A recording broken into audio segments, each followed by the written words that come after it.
seeing so many of my idols here in one studio. Unbelievable.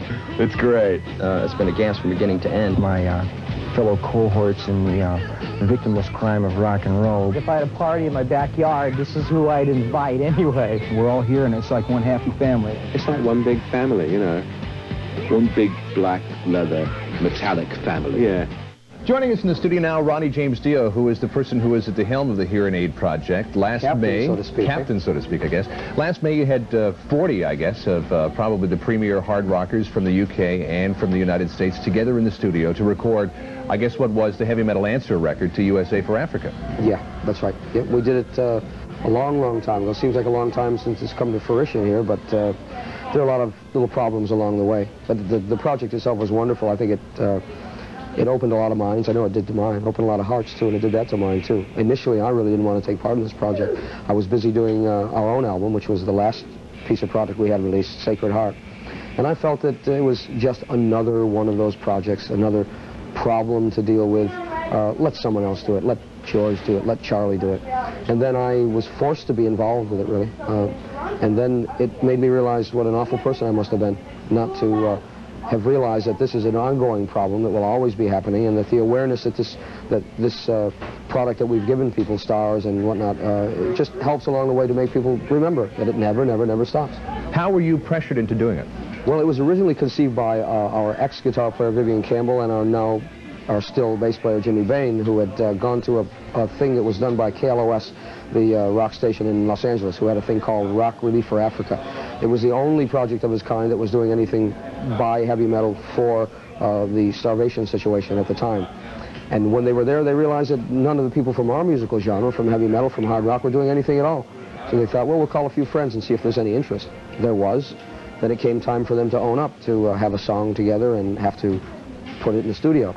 And they needed someone, I guess, with a figurehead of my strength to do it. So they asked me to do it, and I said, no, I don't want to do it. I have something else to do. And I eventually had to, because they did need someone stronger at the helm. So I said, all right, I'll do it. Moan, moan, moan, as we all do. Then discovered that I was a real idiot for not wanting to take part of it, with it in the first place, and did. And then became completely caught up in all of it, which I am now. Did you find that you surprised the establishment at all? Because I've heard some people say that the thought of heavy rockers doing a USA for Africa type of benefit gives them indigestion. Never thought about it that way. To me, anyone who would make that kind of a statement doesn't really deserve to be around. I don't mean that we should off them, but maybe we should take them to Africa and put them in the same situations that these people are going through now. Does it matter who you are or what you are that you care enough to do something for someone? No, it doesn't matter at all. Musically, it's just a straightforward heavy metal song, very melodic, but Vivian and I have written the music for it.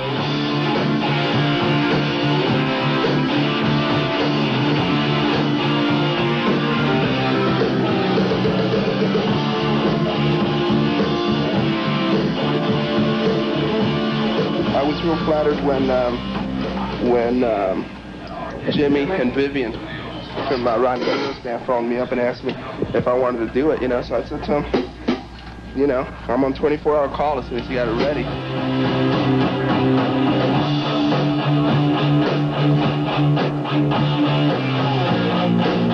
A lot of people involved in this all know each other, and we've probably rubbed elbows and worked together on different occasions before, but never for so worthy of a cause. And everybody who's involved has donated not only their time, but their efforts, their energies, and probably a small part of their soul and heart.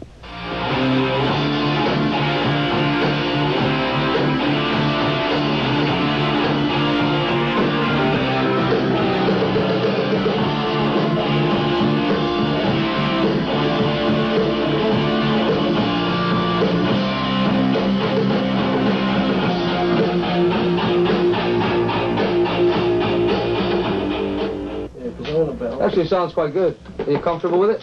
The project was recorded last May. We had originally heard that it was going to be released August of 1985. Then it got pushed back to, I believe, November. And now here it is a year and a month later. It's quite a long time between the initial recording and the final release. Well, we have to hark right back to those things about everyone in the world is not a nice person.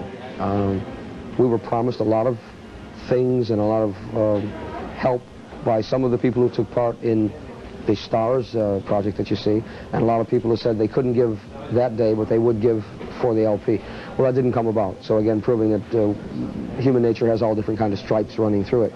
It's taken us a year because it was an important project. It needed important people on it to sell this project, to keep the awareness alive, and we just didn't get that help from them. So it's taken us a year to get those important people: Scorpions, Rush, Kiss, ourselves, Y&T, and the others that are mentioned and did take part in it.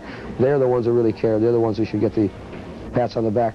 But the important thing is that none of us are looking for pats on the back. We're only looking to help those people who need the help. But that is the reason it took so long. There aren't enough nice people in the world. How do you think that the heavy rock fans are going to respond to Hearing Aid? Unfortunately, there aren't enough of them. There aren't as many as would buy or We Are or the World Project, because we are dealing with a distinct part of society now. Those who have always been relegated to underground lovers of music, because the media notoriously doesn't give this kind of music a lot of attention. So you're going to find that the same people who have been closet cases are going to have to buy this project. There's just not enough of them to make that great impact, to make it a #1 record, or probably even a #10 record, or even fishing for it, a number 15 or 20 or 25. Doesn't really matter. As long as another project comes along after it. It doesn't have to be a project by hard rock or heavy metal people. It could be Plumbers of America or Carpenters of America. The important part is what we're trying to do is keep awareness alive, to tell people that starving never stops, so that every project keeps people aware of it. That's what's important. Ronnie, you were the captain of the project, working untold hours in the studio with all of these great vocalists, some of the most fabulous and loud voices in the history of heavy rock on the other side of the glass. What was it like doing that for you? Well, for me, it was a lot of work. It really was a lot of work. For the others, I think it was a lot more fun. I spent all of my time in the studio because I had each of these individuals an hour at a time to deal with. And my job was to make sure that they did the best job they could, that they were pleased as much as they could be. It was a strange situation for them to be put into. A lot of them had not been ever produced by me, of course, but a lot of them had been opening acts for me. So I did have a little string of affinity there. Again, I think the good times were had during the interviews when I was still in the studio, by the people meeting each other again for either the first time or after a long while. I know that they had a great time because I have seen the tape and the interview, which, of course, you will be showing. And if not, the guns will come up. For me, it was satisfying, I think would be extremely satisfying would be the statement that I would have to make about it. Fun it was when it was over. Drudgery it was when it was being done, but extremely satisfying and very heartwarming at the end of all of it for me.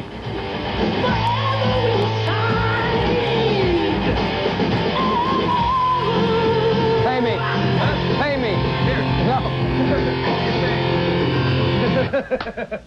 Dude, nice one, man. They asked us to do the leads, but like I said before, you know, I didn't want to blow these other blokes away. You know, I've been doing this a lot longer than they have. You know, I've got pipes I haven't used yet. He could break the board. I board. haven't located them yet. He could break the board in there. You know, Yeah, it's an act of mercy to the engineers that he doesn't sing lead. This is the only sector of music that hasn't really done anything in the form of relief for what's going on over in Africa. And it's just a joy to be involved, you know.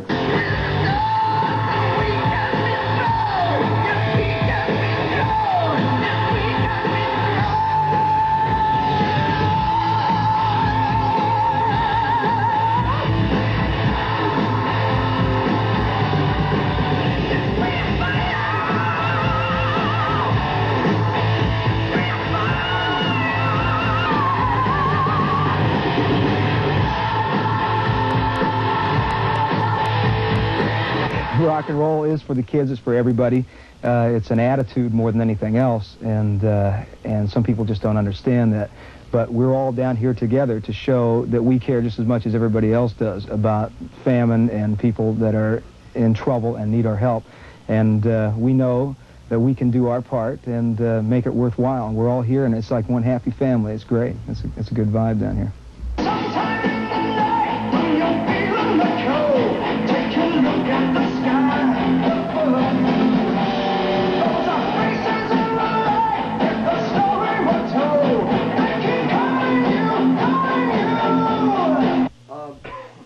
Sounded great to me. Okay. These children are starving, and they need to fill their little bellies and their little hearts with hope that somebody cares. We can be strong, we are fire and stone. Dean Martin in it there, aren't I? Anybody who watches the Making of Hearing Aid video who is a guitarist or loves guitar work is going to have a dream come true, because there were some of the best guitarists in modern heavy metal today involved in that project. Well, I think that I think just talking blanketly about the project, just from what you said, is the important part. You don't get just a song and singers. You get a song and singers and guitar players. You get something, this project gives you something no other project has done or will do.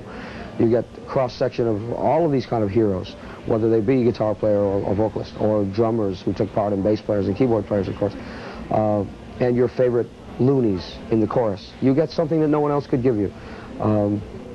As far as working with the guitar players, I've worked with some of the best already anyway, and certainly the most, let me be kind about this, the most difficult to work with. Remember, I worked with Ritchie Blackmore. Having worked with those kind of people, it was very easy for me to deal with them. Yngwie was not a problem for me, even though he has a bit of a reputation. If you don't have the respect of people, you're never going to get the best out of them. I was very fortunate. I had all of their respect. I've made my bones, so I had the chance for at least a chance to say, no, that's not right, I'd like you to do it again. And instead of the reply being, well, I think it's wonderful because I know best, it was, if you think so, that was wonderful for me. It was great for me as a producer. To work with those guitar players was no different than working with Ritchie, or no different than working with my guitar players. It was just convincing them that I was going to do the best for them. And I think I did. It was great.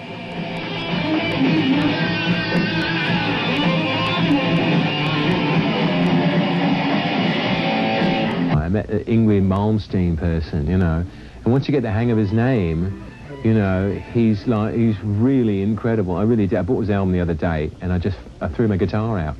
I said, why bother? Why bother, you know? Use it as a coffee table, you know, because I can't play the thing like that. He's great. I like the way he puts Yngwie J. Malmsteen on his album, so you know you don't confuse him with all the other Yngwie Malmsteens in the business.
Oh, yes.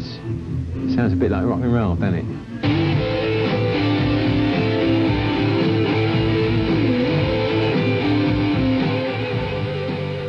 I think that one of the great coups of Hearing Aid, and I think that you have to agree with me, was having David St. Hubbins and Derek Smalls of Spinal Tap into the project. Yeah, that was a real special moment. I must tell you that there was a little consternation on the part of some of the people who did not turn up, who were asked to take part in Stars, who said that the inclusion of those two people, or anyone from Spinal Tap, made this project a laughingstock. I'd like to be able to reply to anyone who thinks that that's a valid point. Again, we are human beings, and part of human nature is to laugh. Probably the nicest part of human nature is to laugh. And these are two wonderful people who made us laugh, not only in this project, but in Spinal Tap, and who let the people like myself, people who were involved in that project, laugh at themselves through the film, Spinal Tap. I thought it was a wonderful film. I thought it was a wonderful concept. I think that we are, as musicians, as idiotic as we were portrayed sometimes in that film, but we're able to laugh at each other. Why then weren't the people who didn't take part able to laugh at themselves? Anyway, these two were great. They kept us alive and kicking and laughing most of the project. Their statement about Yngwie Malmsteen was not only funny to all the rest of us, but it was funny as hell to Yngwie, too. And I guess that, again, proves what I'm saying. We can laugh at each other and ourselves, and they were a vital part of the project. It's a good thing, as Derek says, that you didn't let them do the lead vocal, because they would have blown everybody away. Well, they did a lot of singing when the tape wasn't rolling, and they were better than all of us, and they happened to both be the best guitar players I've ever heard, too. Both of them together? Absolutely together, yeah. Even individually, they were the best.